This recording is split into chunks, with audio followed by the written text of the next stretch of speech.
This fight requires us, no matter the difficulties, to provide at least the minimum to our defense and security forces so they can carry out this heavy mission, which can often lead to sacrifice.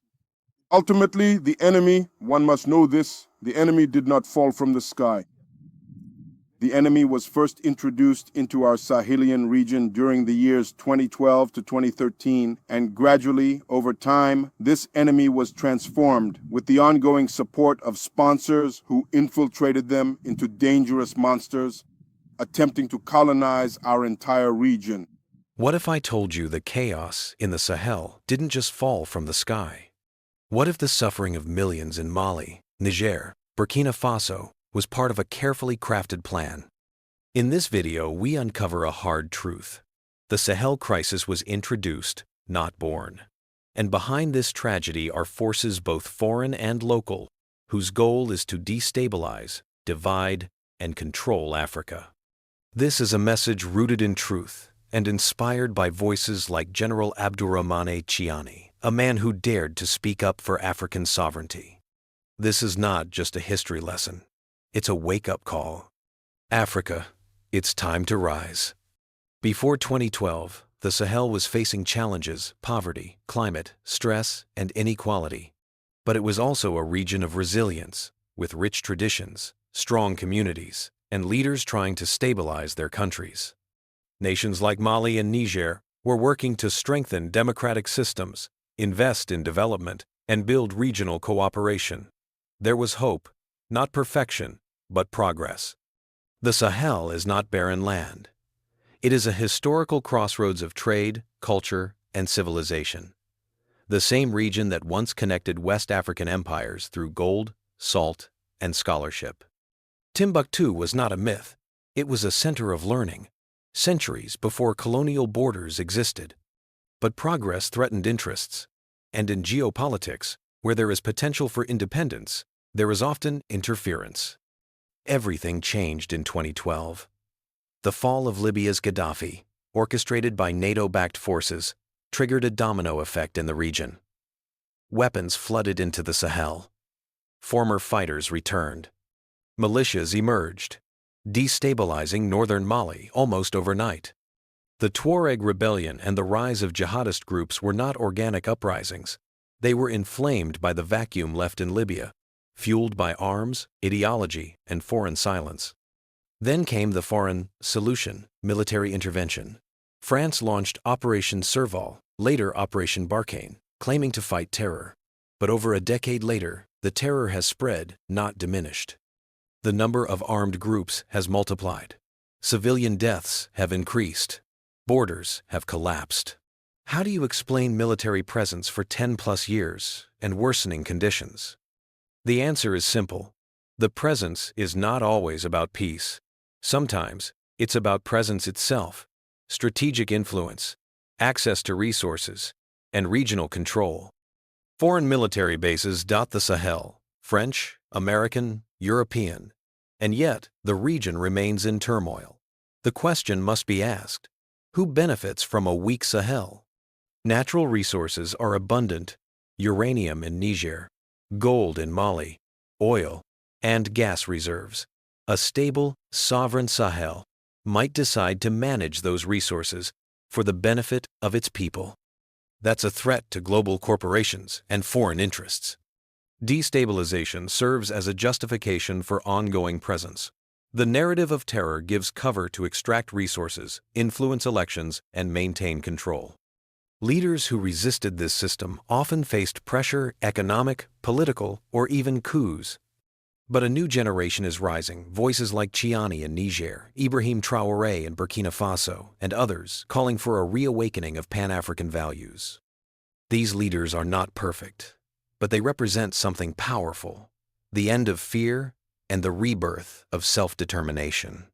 While the region burns, international media often paints a one-sided picture: Africans as victims, chaos as natural, and Western forces as saviors. But very few ask, who armed the rebels? Who trained the militias? Who profits from military contracts, resource deals, and strategic influence? The African voice is often silenced, Those who speak up are labeled radical or anti-democratic. But the real question is, whose democracy? Whose freedom? By controlling the narrative, the true enemies of the Sahel hide in plain sight behind flags, NGOs, and peacekeeping uniforms. It's time to reclaim our voice. African media, African youth, African historians must rise and tell the story as it is. We are now in a moment of awakening. The people of Niger, Mali, Burkina Faso are demanding sovereignty. They're rejecting foreign bases. They're calling for unity, not division. Yes, the path ahead is difficult. The enemy does not sleep, but neither do we. To reclaim the Sahel is to reclaim Africa's future. It requires knowledge, unity, and the courage to say no more. No more exploitation. No more puppet regimes. No more silence. As General Tchiani said, the enemy did not fall from the sky. He was invited, empowered, and welcomed by traitors. But now, the people are closing the door. Africa must stand up not with hatred, but with clarity, conviction, and the spirit of liberation. If you believe in the rebirth of Africa, if you believe the Sahel deserves peace and freedom, share this video. Subscribe to Make Africa Great, where truth has a voice and Africa has a future. Military reconnaissance unit that was recently the target of a repelled attack. Officer, non-commissioned officer, enlisted soldier, gendarme, sword guardian, customs agent, in the name of the Republic and of the people, sovereign, on behalf of the delegation accompanying me, as well as the high authorities of the Defense and Security Forces, we sincerely and warmly congratulate you. We congratulate you and say thank you. Thank you so much for everything that you do. Thank you sincerely for all of your dedicated efforts. Thank you for the truly tremendous and selfless sacrifice you have made to keep our borders always inviolable and to keep our people, our country, the Republic of Niger, standing strong and proud. The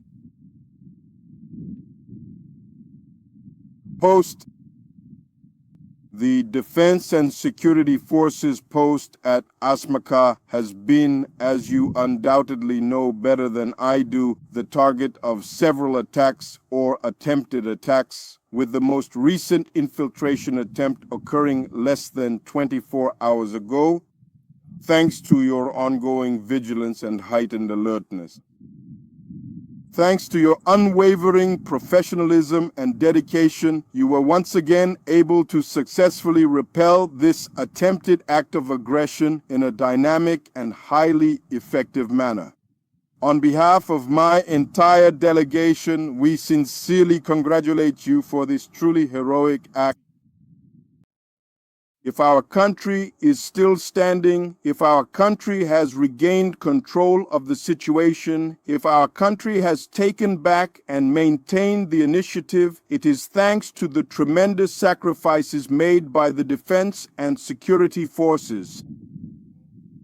In this regard, let us pray to Allah subhanahu wa ta'ala to grant His mercy and His rahmah to all our martyrs from the Defense and Security Forces and our civilian brothers. May their souls rest in peace, and may Allah grant them His paradise, Firdaus. We are fully aware of the sacrifices, which is why I want to state and restate here and now that the state will not fail in its duty.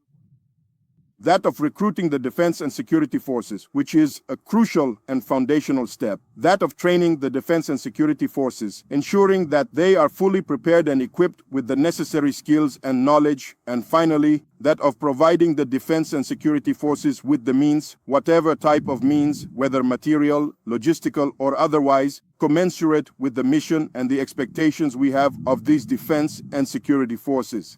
These expectations are significant, and the mission is of utmost importance, requiring careful consideration and support at every stage. Even though our country is currently going through a particularly challenging and difficult economic situation, the state has chosen to prioritize the defense and security forces. Of course, it is not enough and it will never be enough, but that is a characteristic that is not unique to the defense and security forces of the Republic of Niger. Every country, even the so-called powers, faces difficulties. But we have a fight to lead. This fight requires us, no matter the difficulties, to provide at least the minimum to our defense and security forces so they can carry out this heavy mission, which can often lead to sacrifice. Ultimately, the enemy, one must know this, the enemy did not fall from the sky. The enemy was first introduced into our Sahelian region during the years 2012 to 2013, and gradually, over time, this enemy was transformed with the ongoing support of sponsors who infiltrated them into dangerous monsters, attempting to colonize our entire region.